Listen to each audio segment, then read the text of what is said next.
Peggy 18.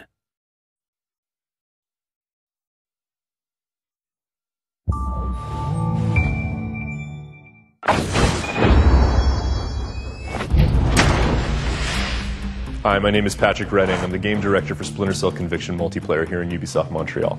Splinter Cell Conviction is setting out to reinvent the franchise for Splinter Cell, to reinvent how people think about stealth action and stealth action gameplay. It was really important for us to be able to transfer that over to the multiplayer experience as well, to really give players a chance to feel like an elite rogue agent who's been let off the leash, who's been freed from those rules of engagement, who's been given the ability to strike at will at his enemies from the shadows. We want to make sure that players are able to work together to experience that as well. And that's why we arrived pretty quickly at the idea that it should be a cooperative game, that it should be two players working together kind of in tandem as these two agents.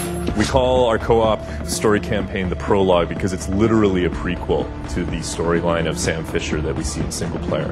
The two-player characters in the co-op game are actually still agents working for their respective agencies. And for the first time, possibly for the first time in the Clancy universe, we actually have a team-up between two agents that are working from what would normally be rival agencies. So what we have is Archer, who's an American agent working for Third Echelon, Sam's old employers. And we have Kestrel, who's a Russian agent, a Russian operative working for Voron. And Voron is essentially kind of the Russian Third Echelon. It's a division or a special project within the SVR. We have 4 additional game modes which make up what we call Deniable Ops. Those 4 modes are Hunter, Infiltration, Last Stand, and Face Off.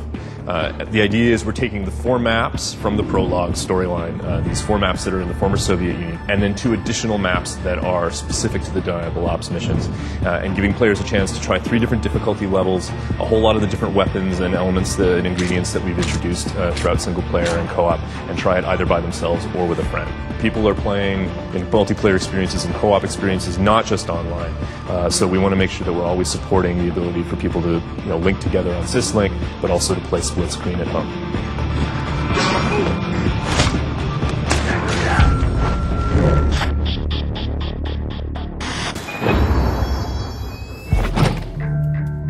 So in addition to the story campaign, which is represented by Prologue, we have 4 additional game modes which make up what we call Deniable Ops. Those 4 modes are Hunter, Infiltration, Last Stand, and Face Off.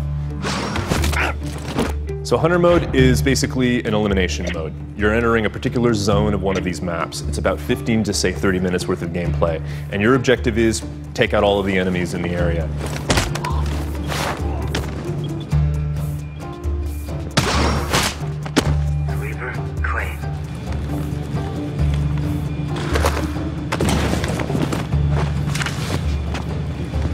If you slip up or if you get a little too noisy, maybe you're not as stealthy as you need to be, of course reinforcements will show up, and that makes things a lot more difficult. Target spotted! We also want to make sure that players have a chance to pit those skills against one another. So we've introduced an adversarial mode, Spy versus Spy. We call it Face Off. And the concept is that these 2 agents are stalking each other in the shadows, as you might expect. But in order to add a certain element of strategy to it and make things a little more complicated, there's also an enemy AI element.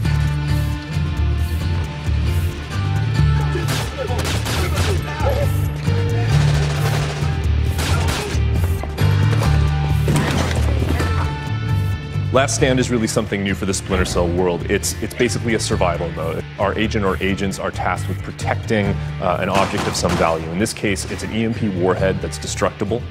And the AI enemies that are coming into the world have really one core objective, and that is to take out that EMP warhead and destroy it, to damage it to the point where it's not repairable.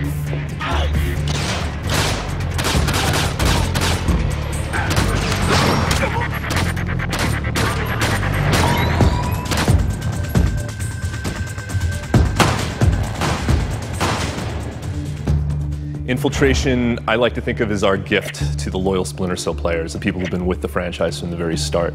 It's pure stealth gameplay, which means if you get detected, it's game over. And as you would expect, we introduce a lot of security ingredients into that mix. So we see cameras, we see turrets, we see lasers, all of these elements which help make things a little more difficult for the players who are trying to move through this space without getting spotted. Tango down, neutralized. We want to reward the players that are being the completionists and are exploring every corner of the game.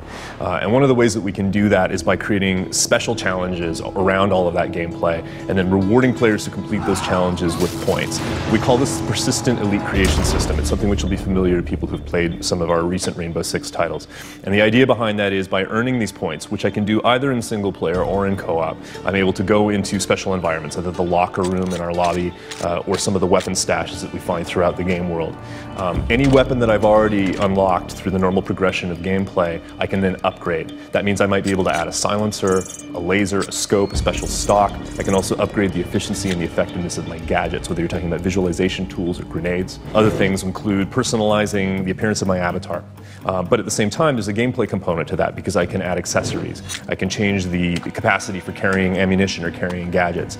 I can basically increase the amount of armor that I have on my person to make myself more resistant to damage. So there's a gameplay component to it as well. And this is really a way of rewarding those players, whether they start in single player or they start in co-op, whether they're playing Deniable Ops mainly or they're playing the story mode, a way to kind of reward them for completing these challenges and really diving deep into that gameplay. We're always aware of the fact that, people are playing in multiplayer experiences and co-op experiences, not just online.